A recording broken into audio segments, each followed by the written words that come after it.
በዛሬው የቀጠሮ ፕሮግራማችን ረጅም ዓመት ወደ ኋላ መሄድ ሳንገደድ በቅርቡ የጥበብ ጥማችንን የቆረጠ እጅግ ያስደሰተን አንድ የጥበብ ቡድን አለ።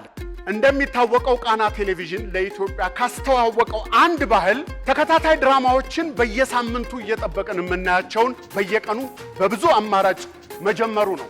ታዲያ ይህንን ወደ ሀገራችን ስናመጣው እንደዚህ አይነት ስራን አንድ የቴሌቪዥን ፕሮግራምን በየቀኑ ያውም ድራማን ሐሳብ አመንጭቶ ጽፎ ቀርጾ ኤዲት አድርጎ አዘጋጅቶ አሳምሮ ማቅረብ በቀላሉ የሚደፈር አይደለም። ይህንን ደፍሮ ሰርቶ አስመስክሮ ተወዳጅነትን ያተረፈ ቡድን ዛሬ ከኛ ጋር ነው። እነሆ ክቡራንና ክቡራት ከ500 ክፍሎች በላይ ትኩሱን ሲያስኮመኩሙን የነበሩ የአደይ ተከታታይ ቴሌቪዥን ድራማ ባለሙያዎች በከፊል ዛሬ ከኛ ጋር ናቸው። አክብራችሁ ተቀበሏቸው።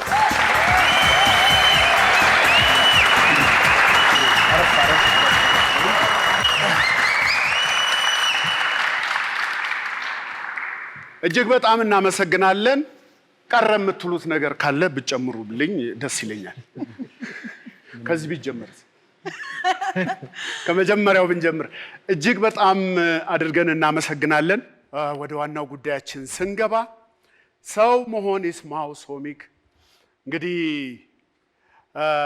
ሰው መሆኔ ብለው ነው እናቱ ስሙን ያወጡለት። በልጅነት አእምሮ የተለያዩ ፍልስፍናዎችን የማይጠገቡ ታሪኮች ሲተረክለት አሁን የምናየውን ሶሚክን እናቱ ናቸውና ሰርተው የሰጡን። አንድ ጊዜ ለእናቶቻችን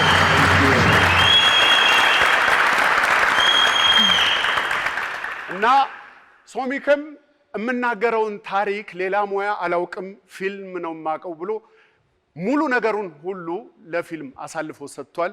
በእውነት በኢትዮጵያ የሲኒማ ታሪክ የራሱን አሻራ ያሳረፈ ታይትሉ ወይንም የሰራው ሰው ስም ባይጻፍ ካለፈ በኋላ እንኳን ባያጋጥማችሁ ይሄ ስራ የሶሚክ እጅ አለበት ይባላል። እንዲህ አይነት ራሱን በከለር ደግሞ የፈጠረ ባለሙያ ነውና እባካችሁ አመስግኑልኝ።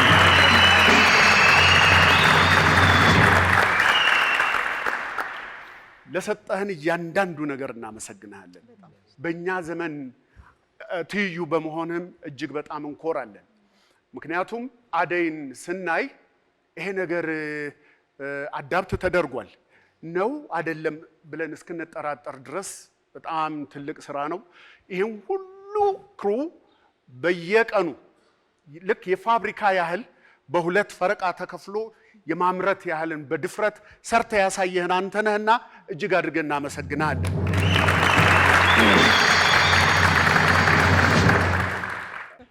እቺ እምታዩዋት አታምርም? አታምርም? ሌላዋ የኔ ጀግና አክትረስ ተዋናይት እታፈራው መብራቱ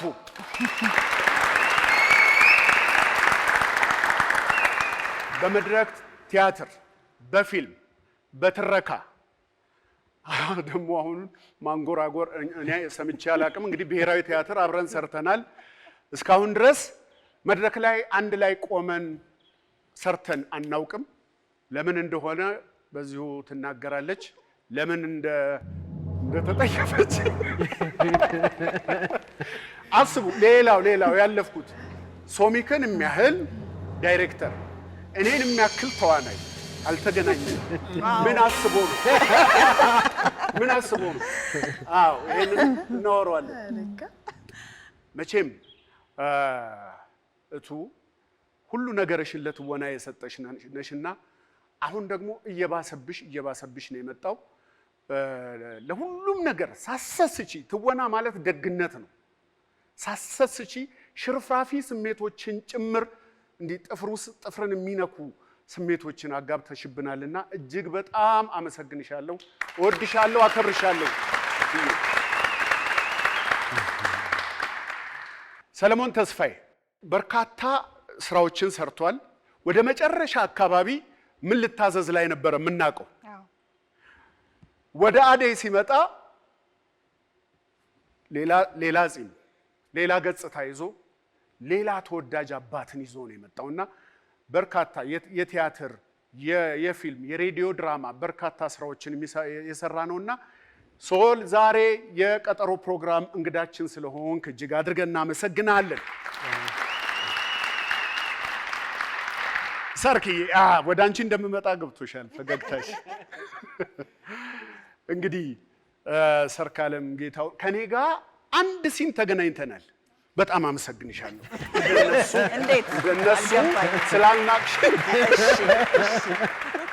እንደነሱ ስላልናቅሽኝ በጣም አመሰግንሻለሁ። በርካታ ስራዎችን ሰርታለች፣ ግን ሌላ ሰው ሆና ነው የመጣችው። ምን ያህል ርቀት እንደሄደች ምን ያህል ከዳይሬክተሩ ጋር እንደሰራች ያሳያል። አሁንም ሌሎች በርካታ ስራዎችን እንጠብቃለን። ዛሬ በቃና የቀጠሮ ፕሮግራም እንግዶች ስለሆናችሁ በድጋሚ አመሰግናችኋለሁ። ሶሚክና አደይ እንዴት ተገናኙ ወደሚለው እንመጣለን። ወደ አንተ እንዴት መጣ? አደይ እንግዲህ ወደ እኔ የመጣበት አጋጣሚ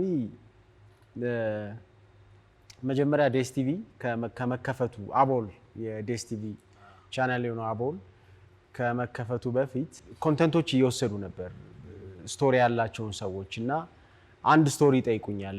አለህ ወይ ተከታታይ ድራማ? አንድ ስቶሪ ነበረችኝ 13 ክፍል ያላት። እሱን ላኩላቸው።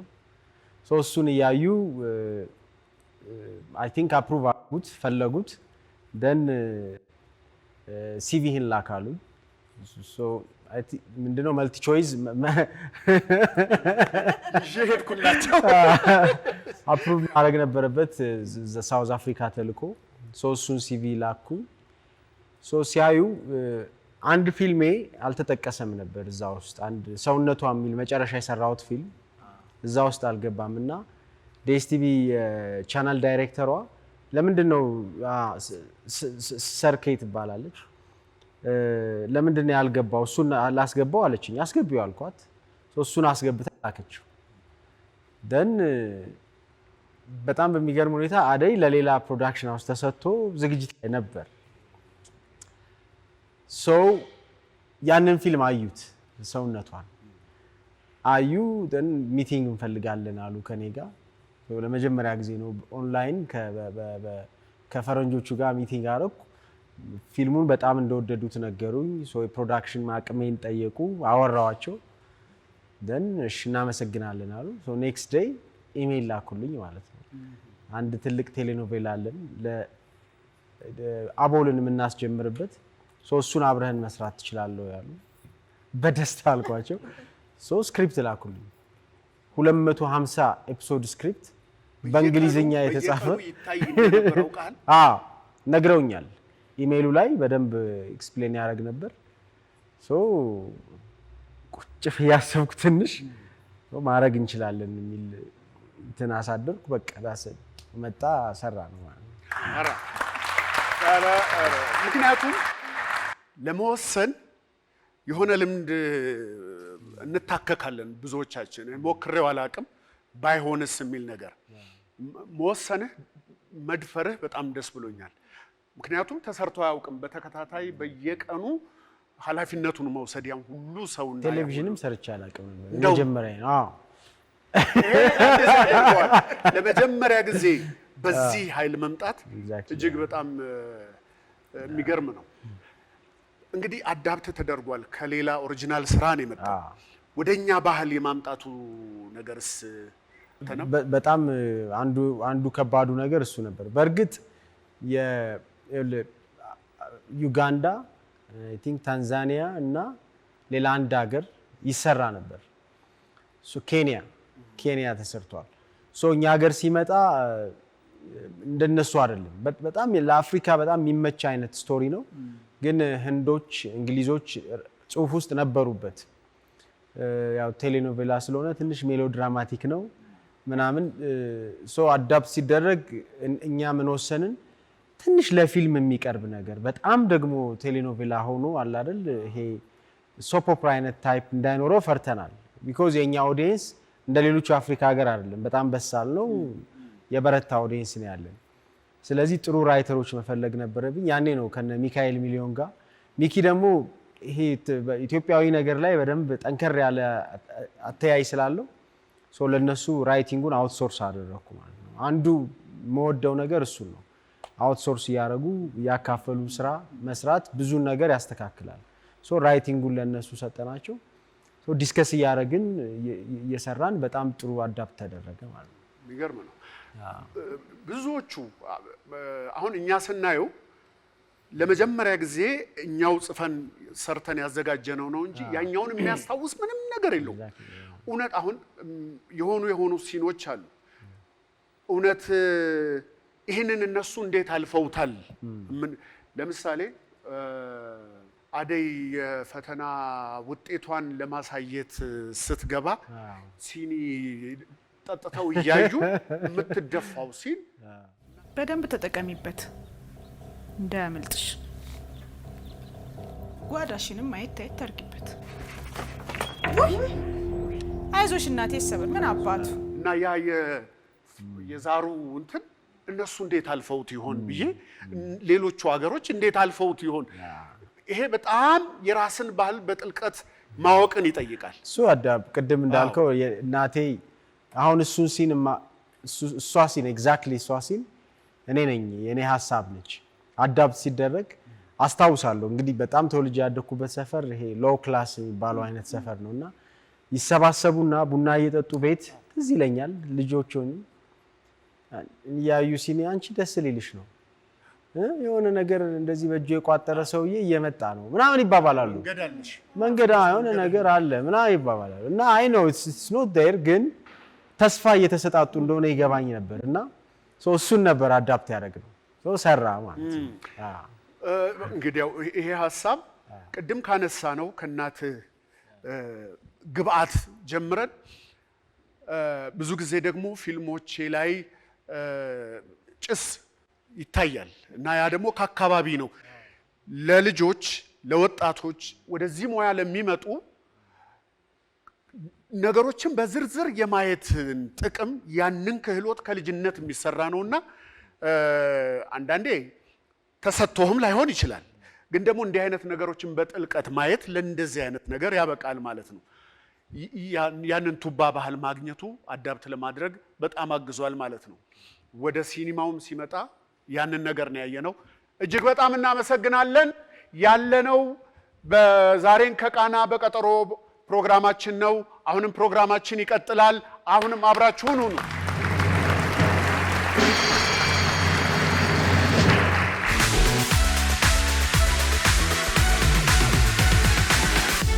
ቀጠሮ ፕሮግራምን እንዴት አገኛችሁት? አሁን ደግሞ እስቲ ትላልቅ ሰዎች ስለ ቀጠሮ ምን እንደሚሉ እናያለን። በእነሱ ጊዜ የድሮ ትውስታቸውን አብረን እናነሳለን፣ ምክር እንቀበላለን። አብራችሁን ቆዩ።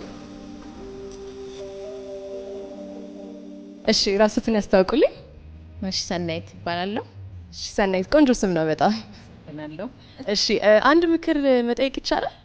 ኦኬ ችግር የለው። እሺ እኔ አሁን ወጣት ነኝ እና በወጣትነቴ በጣም የሚከብደኝ አንድ ነገር ቢኖር ገንዘብ መቆጠብ ነው። ቶሎ አጠፋለሁ፣ ይጠፋብኛል ገንዘብ እና እንዴት ነው በእናንተ ጊዜ እንዴት ነበር ገንዘብ ቆጥባችሁ የሆነ ትልቅ ደረጃ መድረስ የሚቻለው እንዴት ነው? ኦኬ ገንዘብ ይገኛል፣ ግን በወጣትነት ገንዘብ ይገኛል፣ ልብ ግን የሚገኘው ከ40 ዓመት በኋላ ነው ይባላል። ትክክል ነው እሱ አባባል። ገንዘብ ይገኛል፣ ግን ገንዘብ ስታገኚ ጀስት ካገኘሽ በኋላ how to manage የሚለው ማወቅ አለብሽ። ስፔሻሊ ገንዘቡ ከመምጣቱ በፊት እንዴት ማኔጅ ማድረግ እንዳለብሽ ፕሮግራምድ መሆን አለብሽ። ብሩ ሲመጣ ከመምጣቱ በፊት ይሄን እናረጋለሁ እንዲያረጋለሁ ፕሮግራም ካለሽ ገንዘብሽን ዝም ብለሽ አታባክኙም። ባገኘሽው አጋጣሚ ሁሉ በምትፈልጊው መልኩ ፕሮግራም አድርገሽ ለሁሉም ነገር። እኔ በራሴ ተሞክሮ እንደዛ ነው ያለፍኩት የወጣትነት ዘመኔ በዚህ መልኩ ያሳለፍኩት። እሺ በጣም አሪፍ እና ሌላም ጥያቄ ደግሞ አለኝ። እሺ አሁን ሰናይትን ወጣት ሆነው ቢያገኟት ኖሮ ምን ብለው ይመክሯታል? ምን አታርጊ ወይ ምን አድርጊ ብለው ይመክሯታል?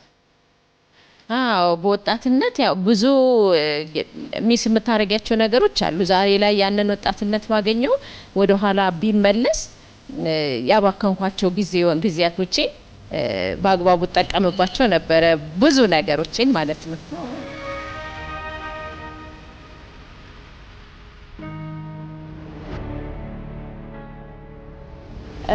እርሶም በወጣትነቶ ጊዜ ቢያገኙት ራስዎትን ምን ብለው ይመክራሉ? በዛ ጊዜ ቢያገኘው በወጣትነቴ ጊዜ ይሄንን ጊዜ ቢያገኘው ኖሮ ብዙ ነገር ይሰራ ነበረ። እንደ ሰዎች ቤት ይሰራ ነበር፣ ብዙ ስራ ይሰራ ነበረ። አሁን መርኩዝ መያዝ አቅቶኛል። አሁን እኔ ገንዘብ መያዝ በጣም ያስቸግረኛል። ገንዘብ ሰራና ግን ጠቃሚ ነገር ላይ አላውለውም፣ ቶሎ አጠፋዋለሁ እና ምን ይመክሩኛል በሱ ዙሪያ? ከሶስት አንድ እጅ ቆጥቦ ማስቀመጥ ግዴታ ነው፣ የወደፊትን በማሰብ ያቺ ነገር ተጠራቀመች ተቀምጣ ለብዙ ደረጃ ታደርሳለች። በወጣትነታችን ብዙ ነገር ያስጨንቀናል። ወደፊት ምን መሆን እንደምንችል፣ ምን እናድርግ፣ ወዴት እንሂድ የሚለውና ለሱ ምን ይመክሩናል? መጀመሪያ ፕላን መኖር አለበት ጭንቅላት ውስጥ። ይህን ግብ እመታለሁ ብለሽ እዛ ግብ ውስጥ ፕላን ካደረግሽ ማትመችበት ምክንያት ምንም ነገር የለም። ግን ብዙ ስትራግል አለ። ያንን ስትራግል መቋቋም ግዴታሽ ነው።